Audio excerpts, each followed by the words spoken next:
2025년 1월 21일 화요일 대한공화국 디지털 실록을 기술하겠습니다. 오늘은 윤석열이 헌재에 처음 출석했습니다. 녹화는 시청할 수 있겠습니다만 현재로서는 생중계가 아니기 때문에 알 수가 없습니다. 아마 녹화된 것을 볼 수 있으려면 아무래도 전형 뉴스나 돼야 될 것 같아요. 이번에 이 사태를 보면서 그 서부지법의 난입폭동이 우발적이 아니고 계획된 폭동이었다는 것이 하나하나 드러나고 있습니다. 첫 번째로 CCTV 서버를 정확하게 물로 부어서 파괴시켜버렸다는 거. 저는 과문에서 그렇게 해야 되는지도 몰랐는데 그 CCTV 서버가 생수통을 들고 와서 부어버렸는데 그래서 이것이 그냥 먹통이 되어버렸답니다. 그러니까 아주 계획된 범행이죠. 어디에 CCTV 서버가 있으며 거기다 물을 부어서 먹통한다는 것을 아주 잘 아는 전문적인 폭도가 됐고, 그래서 이후로 모든 난동은 서버가 기억한 것은 없고, 다행인지 불행인지 걔네들이 자기들 내부용으로 만든 유튜버들이 영상한 것들이 오히려 그 증거로 이용되었을 뿐인데, 그런 거 하며 그 다음에 영장 담당 판사실 7층에 있었다고 그래요. 정확하게 그 방까지 몇 호실인지 알아서 영장 담당 판사가 서부지법에 2명 있다 그러나요? 그 2명 방을 가서 망쳐놓은 흔적이 있다 그래요. 그리고 그날 구속영장을 발부한 차은기 판사는 9층이랍니다. 영장 담당 판사가 아니었기 때문에 어떤 방이었는지는 몰랐던 것 같아요.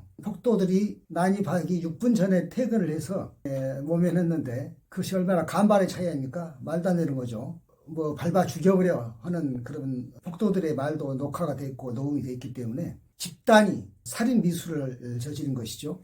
간단한 일이 아닙니다. 그것이 얼마나 엄청난 소요인지를 또는 내란인지를 이제 사익당국들이 밝힐 것이기 때문에 그것을 제가 여기서 말하지는 않겠고, 지금 심각하게 보는 것이 90여 명이 체포가 됐는데 반절 이상이 이산집단이라고 합니다. 이게 극우 파시스트 다시 출현했다는 것을 생각할 때 이것이 앞으로 우리 사회의 그 독버섯이 얼마나 무서운 것인가를 뼈저리게 느끼게 합니다. 사실은 우리나라에서 파시스트는 애써서 찾아보자면은 해방공간에 백골단 딱벌레라든가 자유당 또는 유신말기에 그런 파시스트가 있었지만 그것은 그 당시에 민도가 낮고 민주화가 아직 안 됐고 또는 신생국일 때의 일이니까 그럴 수 있다지만은 21세기 또 사반세기가 지난 2025년 오늘 이런 것을 다시 볼 때 정말로 피해를 느낍니다. 현재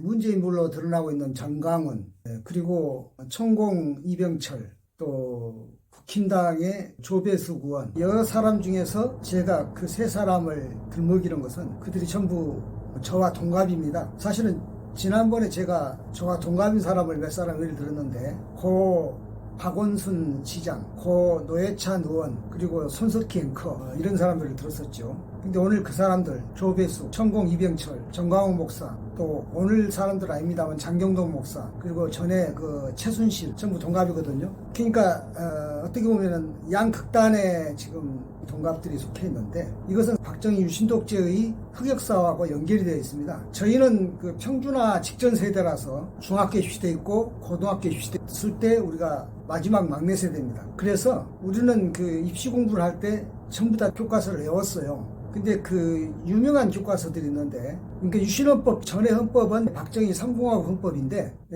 우리나라 헌정사에서 가장 괜찮다는 헌법입니다. 유신헌법 전의 헌법이요. 왜 그러냐면은 원래 이승만 때 처음에 헌법이 내각제로 유진호 박사가 기초했다가 이승만이 내각제로 할 것 같으면 나는 출마를 안 하겠다. 그러니까 그거를 내각제 기초를 대통령 중심제로 이렇게 약간 섞었어요.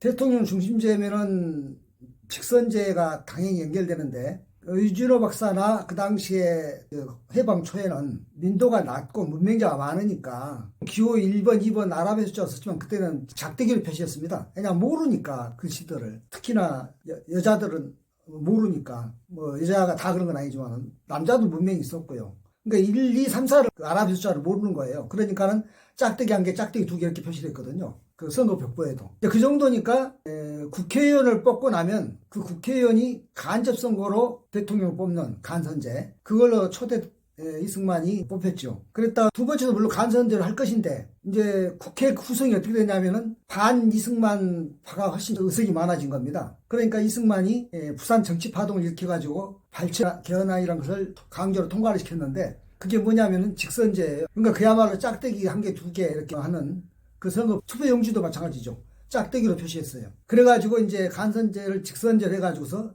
이승만이 계속 당선했었죠. 그리고 이제 4.19 때 하와이로 망명한 거 아닙니까? 그 다음에 장면정부 2공화국 때는 내각제로 다시 돌아왔어요. 그때 내각제는 순수한 뜻으로 4월 혁명의 시대정신으로 내각제를 도입을 했는데 그 내각제가 나쁜 것은 아니지만은 어떻든 박정희 쿠데타로 해서 9개월 만에 그 장면 내각이 실각했죠. 그래서 박정희 정부가 들어서면서 헌법을 다시 대통령 중심제로 바꾼 거예요. 2기에 한해서 중요한 헌법을 바꿨어요. 그랬다가 박정희가 2번 해먹고 3선을 하고 싶어서 그러니까 2번 하는 걸 3번 하는 걸로 그것만 바꾼 거예요. 그러니까 3선 개헌이라고 그래요. 3선 개헌 유신헌법 전의 헌법이에요. 그 헌법이 3선인 것은 옥에 튀기는 하지만은 하여튼 잘된 헌법이에요. 왜냐하면 원래는 3선 아니었으면 더 좋았는데 그것을 우리는 공부를 한 겁니다. 고입 시험할 때 그때는 그 과목이 있어요. 정치경제라는 과목이. 그거를 달달 외운 거죠. 그런데 바로 72년도에는 유신헌법이 나왔어요. 아주 희대의 독재헌법이죠. 지금도 그런 헌법은 민주국가에 있을 수 없는 헌법이니까 뭐 직선적으로 나발이고 그런 것이 아니에요. 아예 대통령을 체육관에서 어영 선거인단들 거수기들 앉혀놓고 뽑는 거니까 그거는 선거도 아니고 그것도 아닌 것이죠. 그런 헌법을 72년대 말에 만들었단 말이에요. 그러면 우리 또래 아까 예를 들었죠. 박원순, 노회찬 뭐 저를 포함해서 손석희 그 다음에 정강훈, 장경동 또는 조배숙 최순실, 천공희, 이병철 우리는 그 유신헌법 전 헌법과 유신헌법 이 두 가지가 교차하는 과정에서 그러니까 우리는 뭘 봤느냐면은 같은 선생님들이 가르치는데 한 입 갖고 두 말하는 것을 보는 거죠. 어제는 유신헌법 이전 헌법이 가장 좋은 헌법이라고 말했는데 오늘은 유신헌법이 가장 좋은 헌법이라고 말하는 이 말도 안 되는 상황을 우리는 겪은 거죠. 그래서 이것은 박정희가 독재의 표상이라는 것을 우리는 알고 그런데 이제 반대로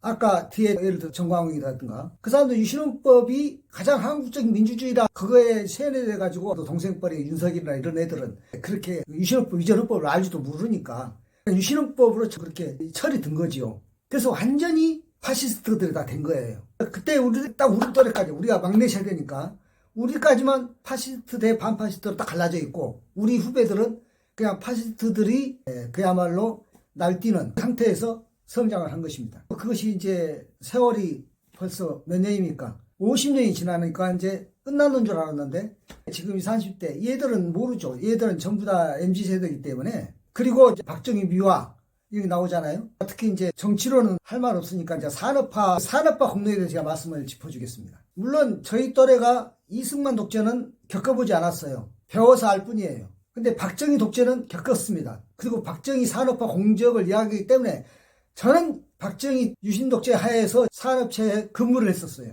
그래서 제가 겪었기 때문에 이야기한 거예요. 전태일 열사도 유신 전에 죽었습니다. 전태일 열사가 죽은 게 71년도가 그러니까 72년 말에 유신헌법이 나왔으니까 저는 유신 독재 후에 산업체 경험을 겪었는데 전태일 열사가 청계천 평화시장 미신공들 이야기 쭉 썼잖아요. 재단사였으니까 그 노동 조건이 하나도 변하지 않았었어요. 제가 75년도에 76년도 그때 그 산업체 그때는 생산직은 사원이 아니에요. 이름이 뭐냐면 공원이에요. 공원. 그리고 또 낮 잡아서 공순이 공돌이고 제일 극명한 차이가 뭐냐면요. 크리스마스 때 이 회식을 합니다. 그러면 이 공간이 딱 있어요. 사무실에 회식하는 자리가. 안에는 식탁이 있고 쫙 연회석처럼 돼 있고 창문 여러 개 있는데 이쪽에는 연탄난로 큰 거 하나 있고 연회석처럼 돼 있는 게 아니라 가에 이렇게 입석 좌석 있죠. 의자 긴 것들. 그래서 안에는 사원들 소위 사무직들 그네들이 앉아서 이제 회식하고 공원들은 이쪽에 연탄난로 큰 거 하나 있는데 그 가에 둘러 앉아가지고 저 안으로는 주문 요리가 막 들어가는 거예요. 이쪽에 공원들이 앉아있는 자리에는 새우깡이나 이런 것만 있는 겁니다. 뭐 맥주도 없고 사이다병 같은 거 몇 개 갖다 놓고 그게 다 보여요. 저 안에서는 이제 양요리도 먹고 그러는데 코스요리 먹고 이쪽에서는 그것이 보여요. 창이 안 보여야 되는데 제가 가장 충격적인 거는 이 말도 안 되는 상황을 아마 나를 빼고 나머지들은 이해를 하고 있더라고요. 내가 하나의 예를 든 거예요. 다른 거 더 들 필요도 없어요. 근데 제가 지금까지도 기막힌 것은 그때 내 옆에 있었던 다른 생산지 공돌이 공순이들이 내 나이인데 지금도 그 파시스트적인 생각을 가지고 있어요. 한 번도 사람 대접을 제대로 못 받는데 이번에도 지금 20대 30대요. 전애들 지금 전부 어떻게 보면 나고자들입니다. 거기 몇 사람 유튜버들만 돈 좀 만져보고 나머지는 나고자들이에요. 자기들이 사회적으로 지금 낙오됐기 때문에 그것에 대한 돌파구로 파시스트의 도구가 되고 있는 거예요. 지금 위에서 부추기는 사람들, 정강훈을 포함해서 자기 자식한테 뛰라 할까요? 자기 조카한테 뛰라 할까요? 안 그럴 거예요. 지금 거기 서부지법에 난동해가지고 체포된 애들, 걔네들이 아주 몇 사람 빼놓으면 가장 사회적으로 제대로 직장이 있겠습니까?